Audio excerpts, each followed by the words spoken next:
Parfois cynique, parfois confiant, mais jamais complaisant. Francis Gosselin. C'était aujourd'hui qu'avait lieu la cérémonie d'ouverture des Jeux olympiques. Vous l'avez peut-être regardé, sinon je vous invite à le faire en rediffusion. Et pour en parler, on a notre Française de service, pourrait-on dire, Alice Fournier, qui est journaliste à la recherche ici à Cube. Qu'est-ce qu'il y avait de notable dans le cadre de cette cérémonie d'ouverture, Alice? Écoute, Francis, c'est sûr que regarder la cérémonie d'ouverture d'ici, ça m'a fait quelque chose, parce que les JO à Paris, c'est quand même quelque chose d'assez exceptionnel. Mm-hmm.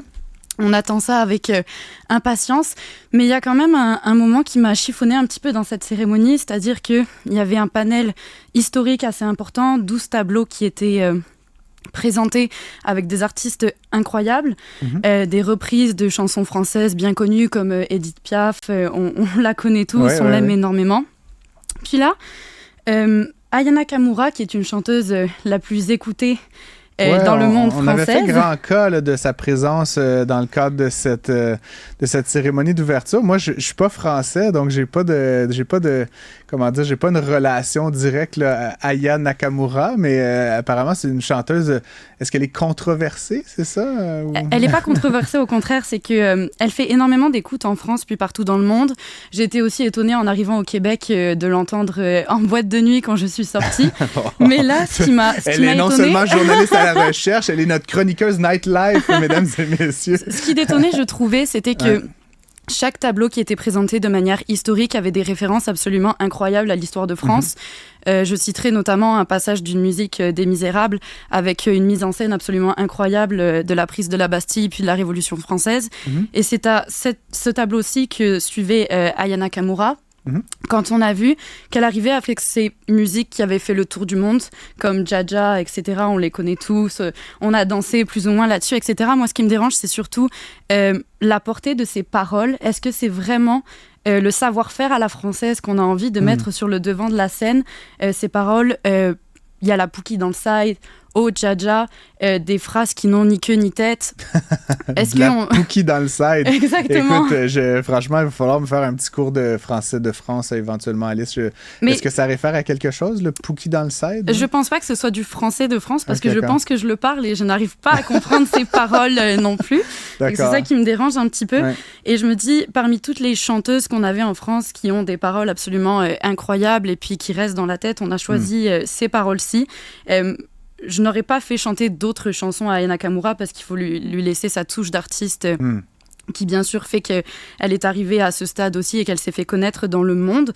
Mais je me désole parce que je me dis, est-ce que c'était obligé de montrer ça? Est-ce qu'on se rend compte que la culture française a une partie où la langue française se détériore et qu'on ne peut pas faire autrement, et que c'est pour ça que Aya Nakamura a été invitée à chanter pendant l'un des tableaux de la cérémonie des Jeux olympiques?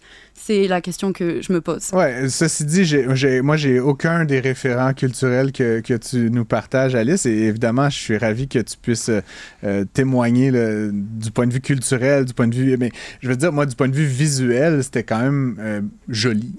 C'était sensationnel. Le fond, le pont des Arts, il y avait tout un écho aussi entre... C'était principalement des femmes, là, j'ai regardé rapidement, mais qui dansaient, évidemment, avec Nakamura au centre, habillées en doré, là, sur, je sais pas, c'était les Invalides derrière, où il y avait un bâtiment... Oui, le tableau est certain que la réalisation artistique était absolument incroyable. Face à elle, la garde nationale dans leurs espèces de trucs. Exactement, c'était un contraste quand même assez impressionnant, parce que voir ces messieurs avec leurs médailles, puis leurs prestances militaires, etc., qui dansent sur les paroles de Aya Nakamura, c'est comme si deux mondes se touchaient et se rencontraient, mais est-ce que ces mondes-là sont vraiment compatibles? Est-ce que... C'est comme il y avait quelque chose qui me dérangeait dans la sensation qu'on était essayer de pas de niveler vers le bas, mais apporter cette touche de culture française qui fait vraiment parler dans le monde, etc., a quand même un corps de la garde française qui a une prestance.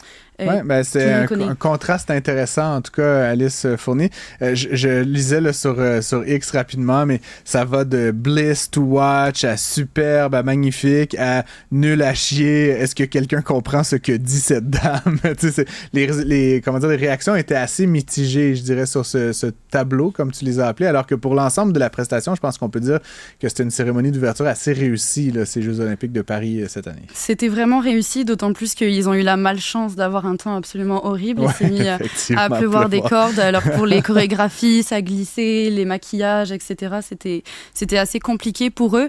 Mais c'est sûr que la vue d'ensemble, la direction artistique, l'organisation qu'il a fallu faire des mois en avance pour arriver à un résultat aussi exceptionnel.